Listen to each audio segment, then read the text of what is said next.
Hi மக்களே, இன்னைக்கு bachelor biryani செய்யலான்னு ஒரு ஐடியா வந்திருக்கு.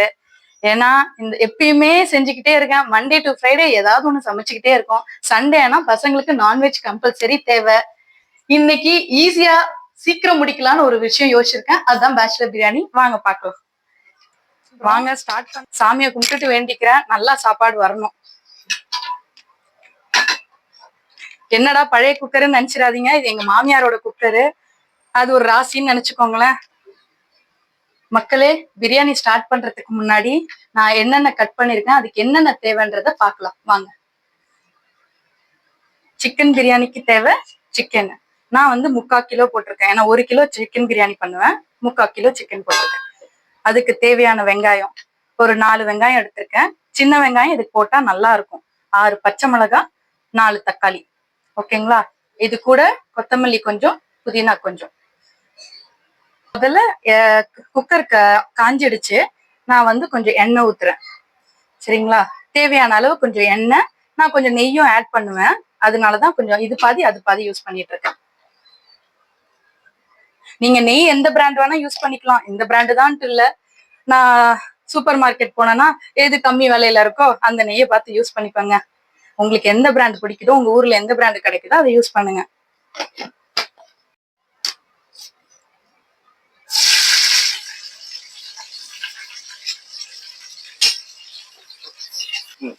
இப்போ பெரிய வெங்காயம் போட்டாச்சு. அது கூட கொஞ்சம் பச்சை மிளகாவும் சின்ன வெங்காயம் ஆட் பண்றேன். ஏற்கனவே உங்ககிட்ட அளவு சொல்லியிருக்க மக்களே, அதே தான் ஃபாலோ பண்றேன். சரிங்களா? இது பேச்சுலர் பிரியாணின்னு சொன்னல, பாத்தீங்களா? பட்டை கிராம்பு எதுவுமே போடல, வெங்காயத்துல ஸ்டார்ட் பண்ணிருக்கேன். அதனாலதான் இது பேர் பேச்சுலர் பிரியாணி. ட்ரை பண்ணி பாருங்க, கண்டிப்பா நல்லா இருக்கும். இது கொஞ்சம் வணங்கணும்.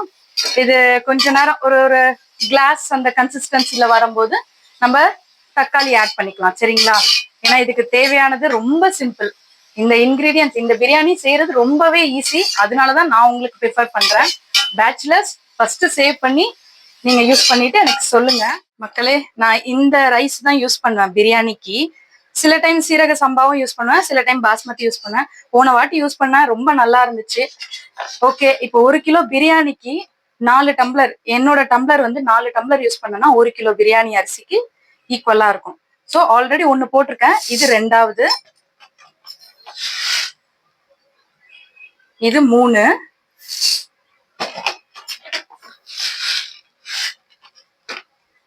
நாலு கழுவிட்டேன். இப்ப ஒரு 15 மினிட்ஸ் ஊறட்டும். அந்த கேப்ல நம்ம வந்து இந்த வெங்காயம் தக்காளி இந்த சாட்டே பண்றது எல்லாமே பண்ணிடலாம். சரிங்களா? கொஞ்சம் கல்லுப்பு ஆட் பண்றேன், ஏன்னா அப்பதான் கொஞ்சம் வெங்காயம் சீக்கிரம் வணங்கும். சரிங்களா? இன்னும் கொஞ்சம் வேணும்னா உப்பு ஆட் பண்ணிக்கலாம். இப்போ அந்த உப்பு போட்டு வெங்காயம் கொஞ்சம் வணங்கின உடனே இஞ்சி பூண்டு கொஞ்சம் சேர்க்க போறோம். ஏன்னா பிரியாணிக்கு இஞ்சி பூண்டு கொஞ்சம் ஃப்ளேவர் சேர்க்கும். நல்லா போட்டு வெங்காயத்தோட நல்லா சாட்டே பண்ணி விடுங்க. நல்லா வணங்கட்டுங்க.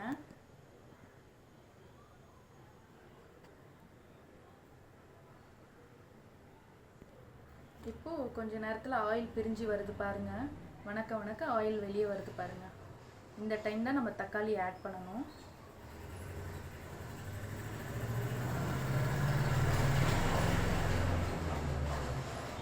இப்போ நான் கட் பண்ணி வச்சிருந்த தக்காளி ஒரு 3-4 தக்காளி சேர்க்கலாங்க.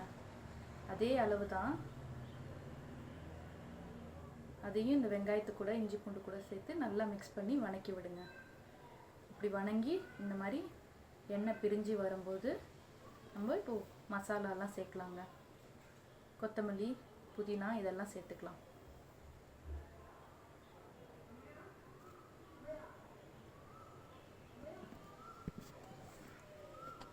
ஓகே, இப்போ கொத்தமல்லி புதினாவை நல்லா வணங்கிடுச்சு. இது வணக்கினதுக்கப்புறம் மசாலாலாம் சேர்த்துக்கலாங்க.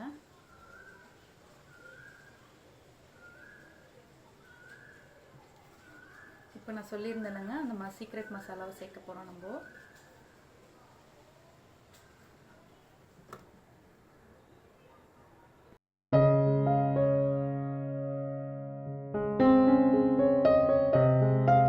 வீடியோ ஸ்டார்டிங்கில் ஒரு மசாலா சொல்லியிருந்தேன்ல, அதுதான் இந்த மசாலாங்க.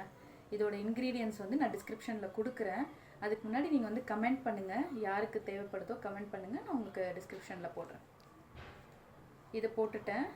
இப்போ இது கூட நான் கொஞ்சம் தயிர் ஆட் பண்ண போகிறேன். இது ஹோம்மேட் தயிர். ஒரு 2 ஸ்பூன் 3 ஸ்பூன் போட்டுக்கலாம். ஏன்னா 1 கிலோ பிரியாணி சேர்க்குறோம்ல, அதனால அப்போ தான் பிரியாணி கொஞ்சம் சாஃப்டாக இருக்கும், நல்லா டெண்டராக ஜூஸியாக வரும் உங்களுக்கு. ஓகேங்களா? இப்போ நான் கிளற போகிறேங்க. கிளறிட்டு நல்லா எல்லாமே மிக்ஸ் ஆகட்டும். ஒரு 2 நிமிஷம் இப்படி கிளறிக்கிட்டே இருந்தீங்கன்னா அதில் எண்ணெய் பிரிஞ்சு கொஞ்சம் வரும்.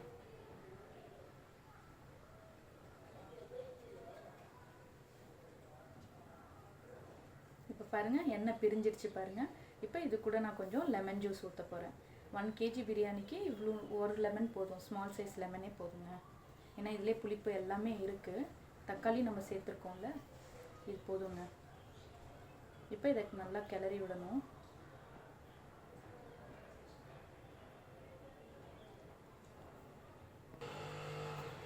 இப்போ நல்லா கிளறி விட்டுக்கோங்க. எண்ணெய் பிரிஞ்சிடுச்சு பாருங்கள். இப்போது நான் அந்த கொஞ்சம் இஞ்சி பூண்டு அரைச்ச தண்ணி இருக்குது, அதை நான் அலசிட்டு இதில் ஊற்றிருக்கேன். ஜஸ்ட்டு ஃப்ளேவர் கொடுக்கறதுக்கு, அவ்வளோதாங்க. இது சிக்கன் 3/4 கிலோ எடுத்துருக்கேன். 1 கிலோ பிரியாணிக்கு 3/4 கிலோ சிக்கனுங்க. இதையும் போட்டு இந்த மசாலாவில் நல்லா மேரினேட் பண்ணணுங்க. கிளறி விடுங்க.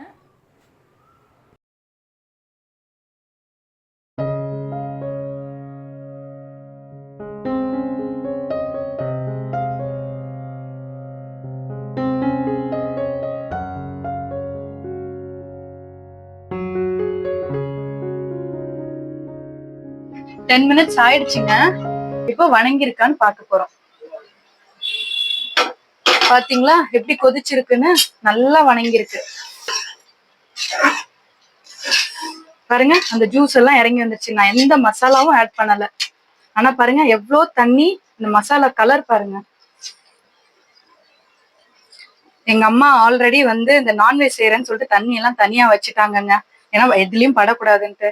இப்போ நான் அரிசி ஆல்ரெடி வந்து 4 டம்ளர் ஊற வச்சிருக்கேன். இதே டம்ளர்ல தான் ஊற வச்சிருக்கேன். 1க்கு 1.5 தண்ணி ஊத்துவேன், சரிங்களா? ஏன்னா பாஸ்மதி ரைஸ் 1க்கு 1.5 போதும். அப்போ 4 டம்ளருக்கு 6 டம்ளர் தண்ணி ஊத்துறோம். ஓகேங்களா?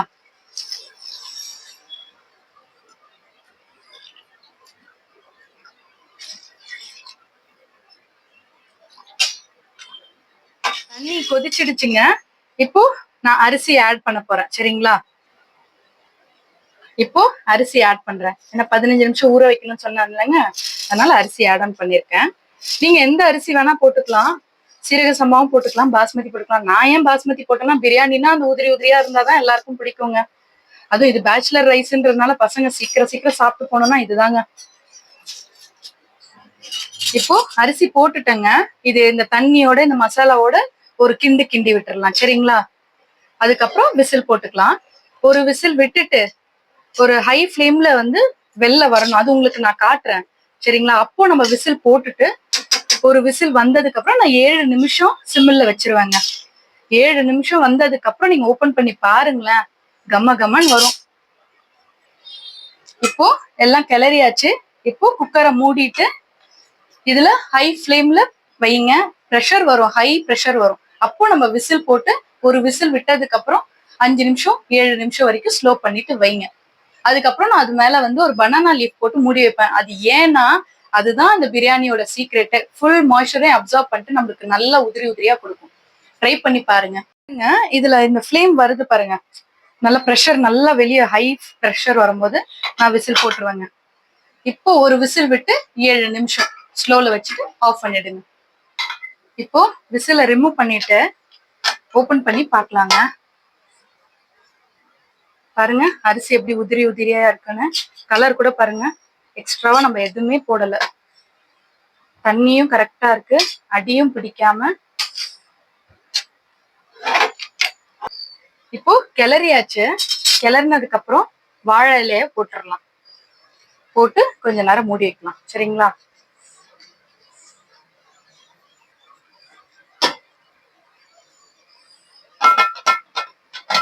அவ்வளவுதாங்க, நம்ம பிரியாணி சர்வ் பண்றதுக்கு ரெடி ஆயிடுச்சுங்க. நம்ம பிரியாணில வாழை இலை போட்டிருந்தோம்ல, இப்ப அதை எடுத்துட்டு சர்வ் பண்ணலாம், சரிங்களா? இன்னைக்கு அம்மா செஞ்ச மட்டன் குழம்பும் பிரியாணியும் எப்படி இருக்குன்னு நீங்க சொல்லணும்.